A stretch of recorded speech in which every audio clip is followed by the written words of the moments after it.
So let's just start it off here. Simone, we'll start with you.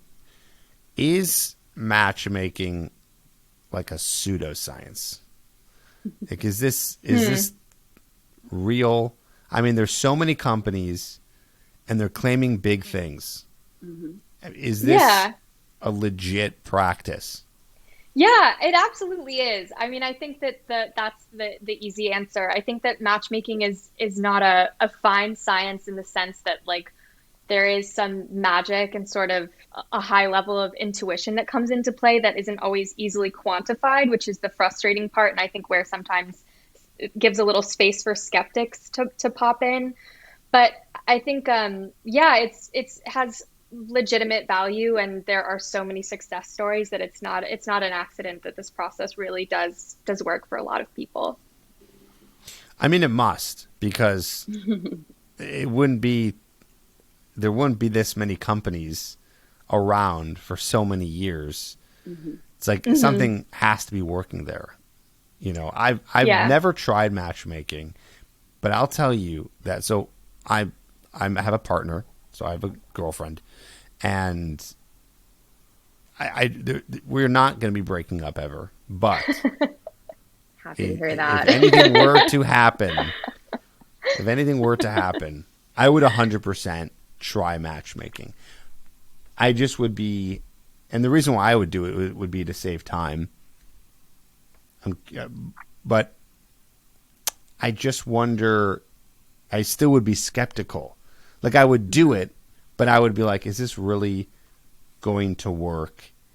Are they really going to match me with someone? Because I feel like I'd come in and say, okay, this is exactly what I want. I want this, and this. Like, do you Mhm. guys get guys who come in and say, okay, this is exactly what I'm looking for?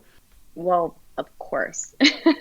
I think that one of the ways that we describe matchmaking in terms of how, it is beneficial for a single person who's out there spending, it's a crazy statistic, but 12 hours a week is the average in terms of what the online dater spends online. So when you think about the time that you're investing into, spending time on the apps and swiping, or if you're, old school and you're on the match.com, not that that's old school, but it's definitely, there's a lot of different ways to do it. So people come to us and they are quite skeptical at first, but chances are they came to us because they were referred by somebody who was already matched by us. And that's really how we get the majority of our clients and matches. Like someone knows someone who has a boyfriend because of us, or they're married because of us. And honestly, if someone came to me and they were so insanely excited and they had no questions, I would probably be like, okay, back up.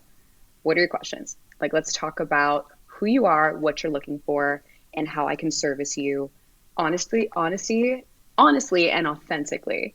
Because, everyone has a laundry list. And I say it all the time. I wish I could build you the perfect person, but I can't. I just do something that a lot of people don't do these days, and that's get to know someone well and learn about them, values, lifestyles, long term goals, like what they're looking for.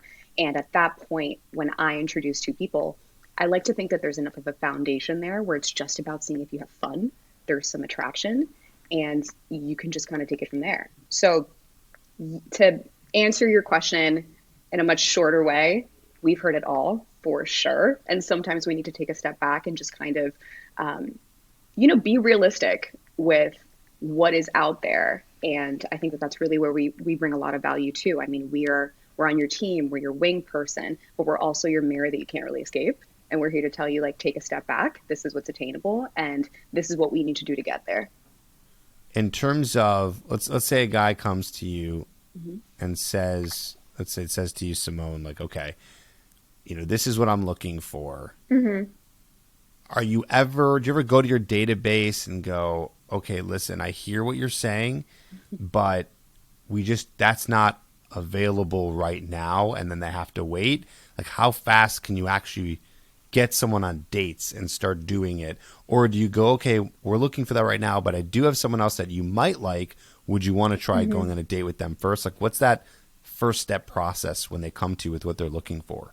That's a great question. It's always a little bit of a mix. And also, you never know because it has to be a mutual match. Like the person that I want to set up with my client also needs to be interested in my client. And sometimes someone will get Mm-hmm. back to me right away, and sometimes it'll be like 3 weeks. And so it also, it's a very organic process.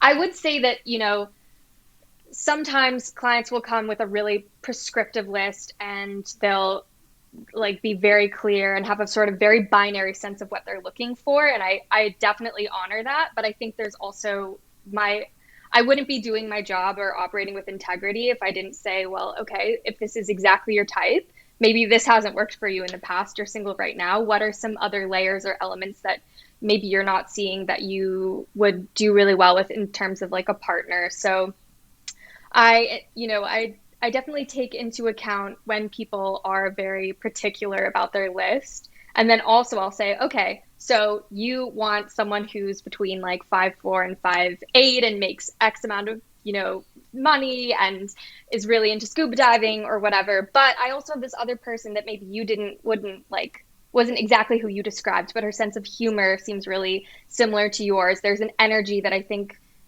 would mesh really well with you, and I want to set you up with her first, and then we'll see kind of like your ideal pick and go from there. So many times people come to us because they're so over the dating apps and they haven't had any luck by themselves, or they just got out of a relationship, or they're recently divorced and they really don't even know where to start. They're like, what am I doing that isn't Mm-hmm. working? And I've come to you with a laundry list, and I want you to find me somebody who checks off these boxes. But like, what else is there? Like, what can I help you with? And that's where we come in with that advice and the foundation of just like, listen, you may have been going for this your whole life, and that's great. And we're going to work really hard to get this. And chances are we're going to introduce you to a ton of different women, or, men, whatever the case may be, who do check off these boxes. But I'm not going to hold you back from somebody who, may be a little bit outside of that if you trust me and you know that we're partners. So I think in reality, if you're willing to put in the work when it comes to being open and giving things a shot, matchmaking is the best option because you're not doing it alone. You're going to meet a ton of great people.